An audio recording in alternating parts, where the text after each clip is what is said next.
किसी ने भी क्या कमाल की बात कही है, जहां चार इंसान बैठकर किसी की बुराई कर रहे हो, यकीन मानिए आपके जाने के बाद में वो आपकी बुराई करते हैं। हेलो फ्रेंड्स, मैं हूं आपके साथ में सनवर सिद्दीकी, लेकर आया हूं एक ऐसी कहानी जिसे सुनने के बाद में आपको कुछ अपने फ्यूचर के बारे में भी समझ में आएगा और आने वाले जो वक्त तुम्हारा चल रहा है उसके बारे में भी समझ में आएगा। दरअसल कहानी शुरू होती है, एक शख्स की मौत काफ़ी करीब होती है और होने के बाद में यमराज उसके पास में आ जाते हैं। और यमराज आने के बाद जैसे उसके पास में पहुंचते हैं, वो लड़का उनसे पानी वानी के लिए पता करता है। पता करने के बाद में उससे फिर यमराज कहता है कि मैं यमराज हूँ और तुम्हें लेने के लिए आया हूँ, तुम्हारी मौत निश्चित है। इतना सुनते ही उसके बाद में यमराज कहता है कि आपने मुझे पानी को पूछा और मुझे बैठने के लिए पूछा, मैं आपसे खुश हो गया, इसलिए मैं आपको 5 मिनट देता हूँ और उस 5 मिनट में आप जो चाहें वो अपनी ख्वाहिश पूरी कर सकते हैं। अपने डायरी उन्हें एक दे देते हैं, यमराज एक डायरी उस शख्स को दे देते हैं और उस डायरी के अंदर सबसे पहले जब वो शख्स जिसकी मौत आने वाली होती है वो पहला पेज खोलता है, उस पहले पेज में लिखा होता है हमारा पड़ोसी जो है उसकी 5 करोड़ की लॉटरी लगने वाली है और वो खूब मालदार हो जाएगा। उसके नीचे लिख देता है वो शख्स जिसकी मौत आने वाली है, वो लिख देता है कि ऐसा बिल्कुल भी ना हो, ऐसा हो गया तो वो बहुत मालदार हो जाएगा।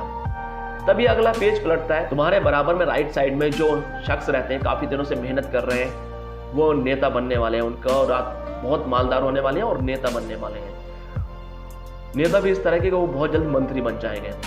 उस पर भी वो शख्स बड़ी आसानी के साथ लिख देता है कि ऐसा नहीं होना चाहिए, अगर वो ऐसा हो गया तो उसकी बहुत पहुंच हो जाएगी, लोग बाग उसे चाहने लगेंगे और लोग बाग का मसीहा बन जाएगा।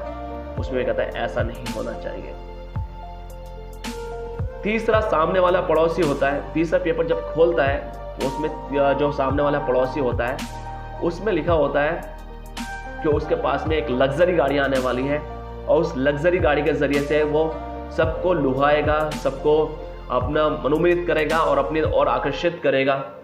उसके में भी मरने वाला शख्स जो होता है वो लिख देता है कि ऐसा नहीं होना चाहिए। अब इतना होने के बाद में चौथा पेपर जब खोलता है, वो चौथा पेपर खोलने के बाद में उसमें लिखा होता है कि तुम्हारा जो बॉस है उसका प्रमोशन हो जाएगा, वो सुपर बॉस बन जाएगा। तभी वो घबरा जाता है और कहने का लगता है मेरा बॉस ये डिजर्व ही नहीं करता, उसको तो कभी प्रमोशन मिलना ही नहीं चाहिए, बल्कि उसको तो नौकरी से निकाल देना चाहिए। चौथा पेज पूरी कंप्लीट हो जाता है। जैसे ही 5वां पेज पलटता है, वो 5वां पेज उसकी किस्मत का था, उसकी ख्वाहिश का था। और जैसे ही वो उस पर लिखना शुरू कर देता है, यमराज बोल देते हैं अब तुम्हारा टाइम खत्म हो चुका।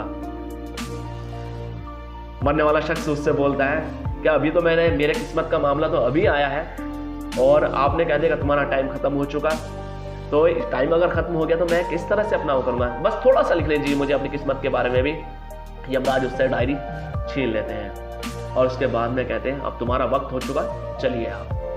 वो वहाँ से चल देते हैं, चलने के बाद में लेकर चले जाते हैं। तो कहने का मकसद ये है कि उसको किस्मत ने मौका दिया था, उसको मौत ने भी मौका दिया था कि अपनी ज़िंदगी में कुछ अच्छा कर जाओ, कुछ काम इस तरह का कर जाओ जिससे लोग बाग तुम्हें याद करें।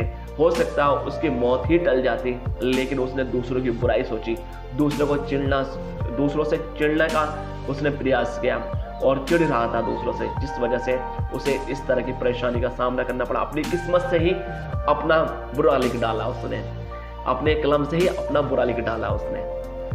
तो कहने का मकसद ये है कि हम रोज़मर्रा की ज़िंदगी में भी हम ये चाहते हैं कि अगर कोई हमारा पड़ोसी आगे बढ़ रहा होता वो भी हमें उनसे चिढ़ हो जाती, उनसे भी कोई पड़ोसी अगर हमारा आगे बढ़ रहा होता उसको भी हम एक्सेप्ट नहीं कर पाते हैं, उनसे भी चिढ़ना शुरू कर देते हैं। कोई अगर हमारा करीबी आगे बढ़ रहा है उससे भी हम चिढ़ जाते हैं और इस चक्कर में चिढ़ने के चक्कर में अपने पास में जो कुछ होता है वो भी तकरीबन खो देते हैं। तो लिहाजा आप इस तरह का कोई मसला अगर किसी के साथ में आता है तो इस चीज़ को इग्नोर कीजिए और पड़ोसी के चिल्ले से बजाय अपनी तरक्की पे ज़्यादा जोर दीजिए। इस तरह की कहानी आपके साथ में और भी आती रहेगी। आपसे वही रिक्वेस्ट, लाइक कीजिए, शेयर कीजिए और चैनल को सब्सक्राइब करना ना भूलिए।